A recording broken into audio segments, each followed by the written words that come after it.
Hi, my name is Laura Shield, and I'm going to do bulimia nervosa along with my partner, Maddie Cacciatore with Widener University. We're going to do our condition presentation starting now. What is bulimia nervosa? Bulimia nervosa is an emotional disorder involving distortion of body image and obsessive desire to lose weight, in which bouts of extreme overeating are followed by depression and self-induced vomiting, purging, or fasting. A person will consume large quantities of food in a short period of time, often followed by feelings of guilt or shame. Who suffers from bulimia? Bulimia nervosa is generally common among females, but encompasses any gender, ethnicity, or socioeconomic group. Lifetime prevalence of bulimia nervosa in the United States is 1.5% in women and 0.5% in men. This translates to approximately 4.7 million females and 1.5 million males. The youngest one who was ever diagnosed was 6 years old, but it also attacks older adults as well. Looking at the DSM-5 criteria, recurrent episodes of binge eating, which includes both factors. So that'll happen if they both contribute to the recurrent episodes. Eating discreetly in a 2-hour period of time and have more than most individuals eat in the same amount of time. And they also have a sense of lack of control during these episodes, so they cannot stop eating.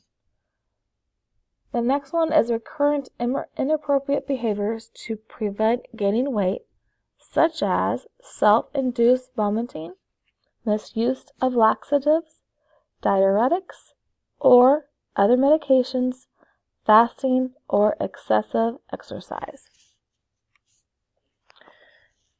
Binge eating along with inappropriate behaviors, as stated above, at least once a week for 3 months. Self-evaluation is unduly influenced by the body shape and weight. The disturbance does not occur exclusively during these episodes of anorexia nervosa. Specify the levels of severity by using inappropriate behaviors along with their eating regimen. This will tell us if they're mild, moderate, severe, or extreme by the way they eat and what they do along to not gain weight. So the first one is mild, an average of 1 to 3 episodes of inappropriate behavior per week. Moderate, an average of 4 to 7 episodes of inappropriate behavior per week. Severe, an average of 8 to 13 episodes of inappropriate behavior per week. And extreme, an average of 14 or more episodes of inappropriate behavior per week. There are other facts for bulimia that we need to talk about. The first one is most people with bulimia are often normal weight, or sometimes they're even overweight. They are 30% to 70% who have bulimia are also have an addictive disorder, and one of those disorders is shoplifting. Shoplifting is a common for those who have high costs for food, or sometimes they have an impulse control issues. Self-harm is a common comorbid condition that affects 34% that suffer through bulimia. Homosexual and bisexual males are at greater risk than heterosexual males. Eating disorders among male athletes are on the rise. They look at the leanness and the cutting weight before the next meet is established, or they have to lose weight very rapidly. So that is not good for people that are trying to lose the weight. 10% and 66% also suffer with the swelling of the parotid glands. That is the inflammation of the salivary glands after they eat. They also have electrolyte imbalances because of the purging.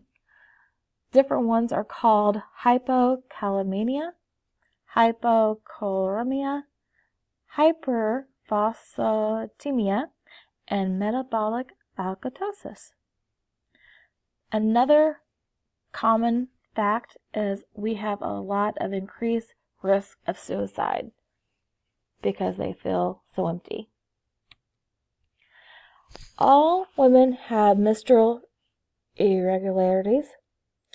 Some don't even have a period because there are fluctuations in weight, electrolyte disturbances, or nutritional deficiencies.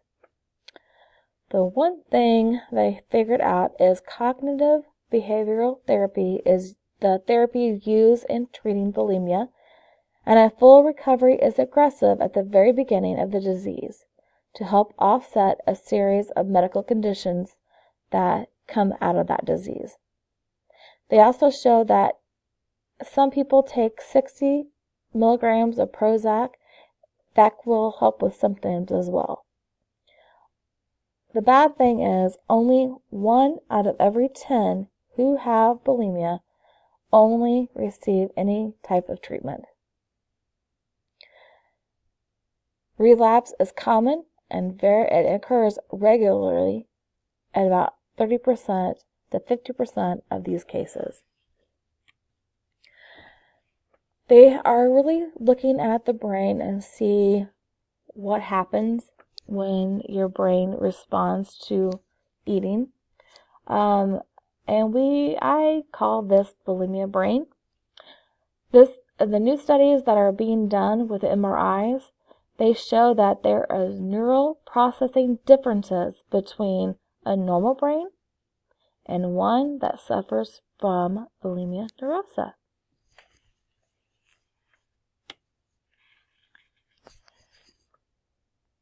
I did put a video out here that will tell you more about bulimia nervosa. To me, this video tells us about what issues arise with being prone to bulimia.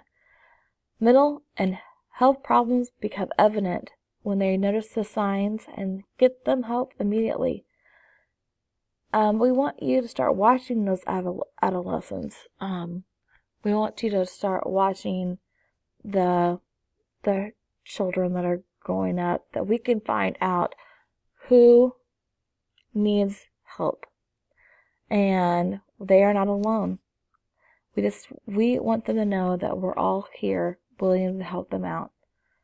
So just click on our video, watch it, and I'm glad you came with me. Maddie will come in and do her second part of this video.